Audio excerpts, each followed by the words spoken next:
What's good? Thank you for listening to The Fight Club. Subscribe and share, rate and review. Let's connect by following me at my Facebook page, Welcome to The Fight Club, my Instagram page, Welcome to The Fight Club, and my YouTube page, Welcome to The Fight Club. If you would like to support this podcast today, click on the link in the show notes. No amount is too big and no amount is too small. Thanks for your consideration. Face yourself, face your fears, and face God. The mission is simple. Fight for your life and help others fight for theirs. Remember, you can't win a fight that you're not. Welcome to the Fight Club. This is Honestly the Honest Moment podcast where we face ourselves, face our fears, and face God. And so my first 3 episodes of the podcast, we're dealing with the Purge series. I feel like everything natural has a spiritual makeup, and there's some things that are going on in our world, in our society, even in our own backyard, that I felt that needed to be addressed from a biblical standpoint. Today's episode, I'm going to jump in my new book, Honestly, the Keys to Building Lasting Relationships. Now, so often we try to find individuals that we feel like are the best fit for our life, right? The right type of people. But how often do we take the responsibility to be that type of person? This book is all about self-work and us work.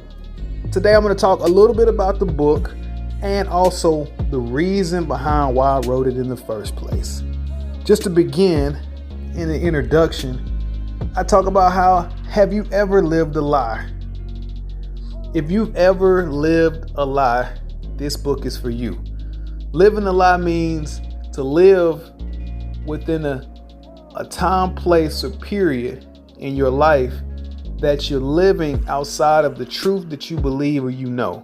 Meaning that you know something, you believe something, you have a standard about how you want to live your life, but there's lies in your life that's contrary to what you believe.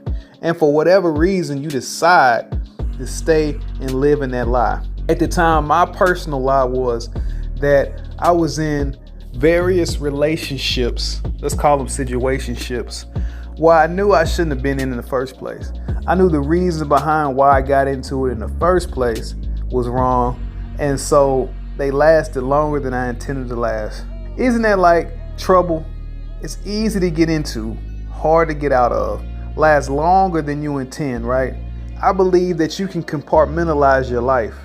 I believe that each individual that I met along my path of being outside of my calling, I met to fit a particular need that I was seeking out. And within that exchange, I created a situationship where I could show a little bit of who I wanted to be in that relationship, but it wasn't all truth. It wasn't all a lie either. It was just a portion of myself. And I believe that you can kind of create relationships based on giving a little bit of yourself to somebody. The reason I did it in particular is because I felt like in the relationship that I was in, the main relationship I was in, I couldn't express and show the totality of who I was. And so what I would do is I would meet other individuals and give them a compartmentalized version of myself, spoon feeding them with just a little bit of myself that I felt comfortable in exposing. Have you ever been in that situation before? I believe when you lie to yourself, what you do is you deny truth, and then as a result, you welcome a lie. You welcome something that is not going to ever be right, but you can entertain it for a season, and sooner or later, there'll be a conflict of interest, and you can either stay within those confines of the lie, or you can decide to move on. Oftentimes you move on, faces are different, but the situation remains the same. Until I decided to stand up for the truth that I believed that I was repressing for so long, I had all these weird, crazy situationships. They're really draining because people learn to anticipate who you are that you show them.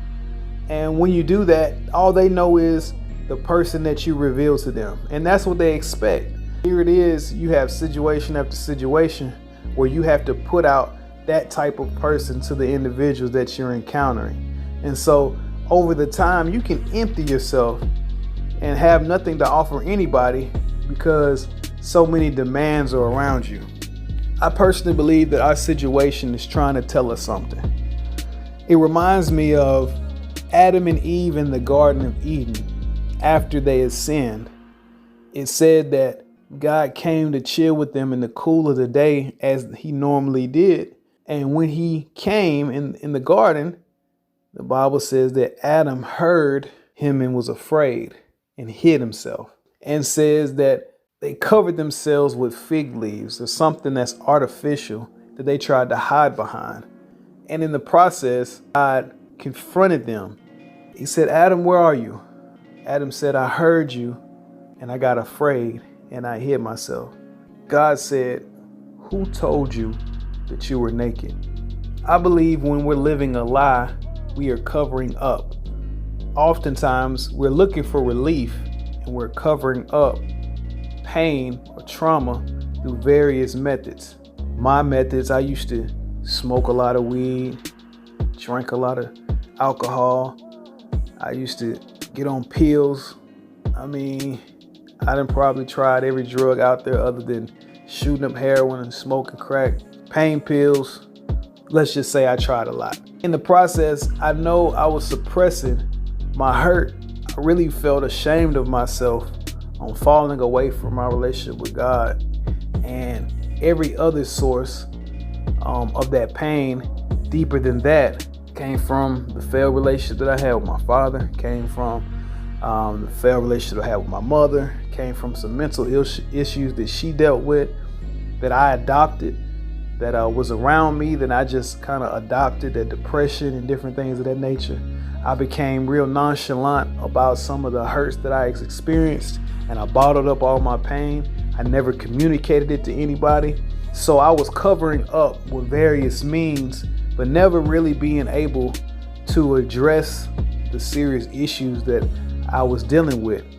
And so over time, I just learned how to live with these lies, not knowing that there was a truth that was stronger than these lies that I lived in for so long. And one day, once I encountered those truths, it was so powerful that it basically destroyed every reasoning behind the lies that I lived within for years. So to tell you the truth, it's hard to be honest with yourself when you're brokenhearted. There's an excerpt out of my upcoming book that I'm working on called The Fight Club. Now, The Fight Club is a book that I started writing, and honestly, the keys of building lasting relationships kind of came out of that book. So I put this one out first. But the excerpt says about what I learned in the most miserable place that I've ever been. I've hurt ones that were closest to me, not by realizing and living up to what I've expected most out of myself. This chapter is about self-realization. The hardest questions that need to be answered can only be answered by you. If you allow others to answer your toughest questions, you will be subject to live out their answers. God is not offended by our questions, and it takes a soul search to understand how our answers will apply to the direction that we need to go in life. It is a very dissatisfying thing to know that there's changes that need to be made in your life, but you're afraid of hurting other people's feelings in order to avoid confrontation. Remember, this fight is a fight, and you can kill yourself trying to please others. Fight yourself away from the control of others. Love on purpose, but remember, love should be unconditional, but oftentimes is shrouded by feelings that make us feel guilty if we don't return the same love we received. It's slavery when we feel the need to owe someone our love, companionship, or loyalty due only to the fact of what we receive from them, but not out of a personal decision or desire that we've chosen. Love hurts. Truth hurts. But what hurts even worse is living a lie, especially for years. You die a little every day that you don't own up and do what you believe is right. You ever heard the saying, a coward dies 1,000 deaths? It's kind of that same principle. When you don't live up to the truth that you believe, you kind of die a little bit more, until eventually the truth you believe is not even relevant. You can only make the decisions for what you believe is right, so don't be afraid to make a choice. Sometimes there is no right or wrong. You just have to find out how things will be and live with your decision. My ex-girlfriend used to tell me that I didn't love myself, and she was right. As long as I wasn't being honest about how I felt, about how I allowed others to use me to fulfill their desire, I was living a lie. in this process, man, it really took me surrendering my life to God, owning up to his truth of the word. It helped me break some of these lies that I had erected in my life. What's crazy is that deep down inside, I knew I've walked with God. I knew his truth made me feel like a free agent and just kind of run away in a sense.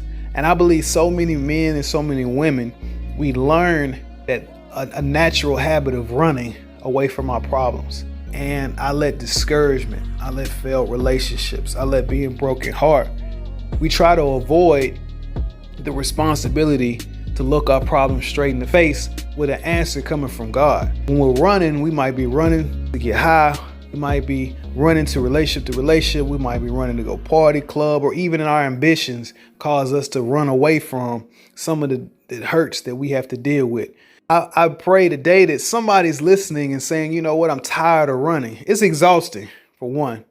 Two, no one gets the whole entire version of you when you're running. They only get the part that you want to reveal to them, and it's always based on some common denominator. Like when I used to smoke weed, I had so many people that I ended up kicking it with just based on us smoking weed. Meaning I had nothing to like about them that I could relate to other than smoking. And so if you remove the weed, you will remove the relationship. And so what's your common denominator for some of the relationships that you are involved in today? If you remove that thing, would you even still entertain that relationship? That's a question that you got to ask yourself. Because when you're ready to face yourself, face your fears, and face God, what begins to happen is God starts showing you what those things are. And that's those strongholds or those lies that you've erected. Once those things start to be challenged and removed, you'll see that there's no need to be entertaining a relationship. And this is how you get into a lot of trouble also. This is how you end up entertaining a lot of spirits. And this is how you can go down the wrong road fast, is because all these things that all these people that you're entertaining based on the thing that y'all have in common. And so remove the thing and then evaluate the relationship. If the relationship cannot build you up, cannot strengthen you, cannot help you, cannot heal you, then what's the purpose of it? There is no particular order that I'm jumping into in dealing with this book. But I will say right now, it just feels like an appropriate time to talk about chapter 2, which is no expectation. It says, remember that we are flawed people. It's our lack that causes us to always anticipate someone to fulfill what we're lacking. Whether in a friendship, relationship, or partnership, we are subconsciously looking for what's missing in our own lives, in the lives of others. We are puzzles looking for pieces missing. We look at people to get validation in their eyes for our own self, meaning that if they accept us, we can accept us, right? We're always looking for that. When you understand that God accepts you, you're flawed, you're a sinner, but he loves you and he accepts you anyway. And he doesn't desire that you stay the same. He actually wants to change you for your own benefit and also for his purpose. But once you understand that concept, that he receives you, he accepts you, it helps you navigate a little better not being a people pleaser. I know I was a big time people pleaser. It was so hard for me to say no to people. And I believe out of my hurt, I wanted people to accept me because I had a hard time accepting me. And when others accepted me, it was by their own conditions. And so often I curved my own desires based on their conditions. If they wanted me, they could have me as long as they would accept me. Does that sound like you? I'm not going to go too far deep into this book today, but just a tidbit on confronting these lies. That's the theme of today. Confronting the lie. Confronting the lie. At the point of trauma, you stop growing. It's called arrested development. That's where the lies come in at. And those lies, we begin to live within the confines of those for years on out. And it's when you allow God's Spirit to come in and confront those lies with his truth that you be able to destroy the lie, live within the truth, and begin to recover your life. The Bible says the devil comes to kill, steal, and destroy. And he does it through deception. And so once you know the truth, the Bible says the truth will make you free. Hey, listen, man, I'm Jared Smith, aka Forever. This is honestly the Honest Moment podcast. I'm so glad that you tuned in today. Listen, the mission is simple. Fight for your life and help others fight for theirs. You can't win a fight that you're not in. Welcome to the Fight Club. I can't wait to talk to you all again at the next Honest Moment podcast. Until then, God bless.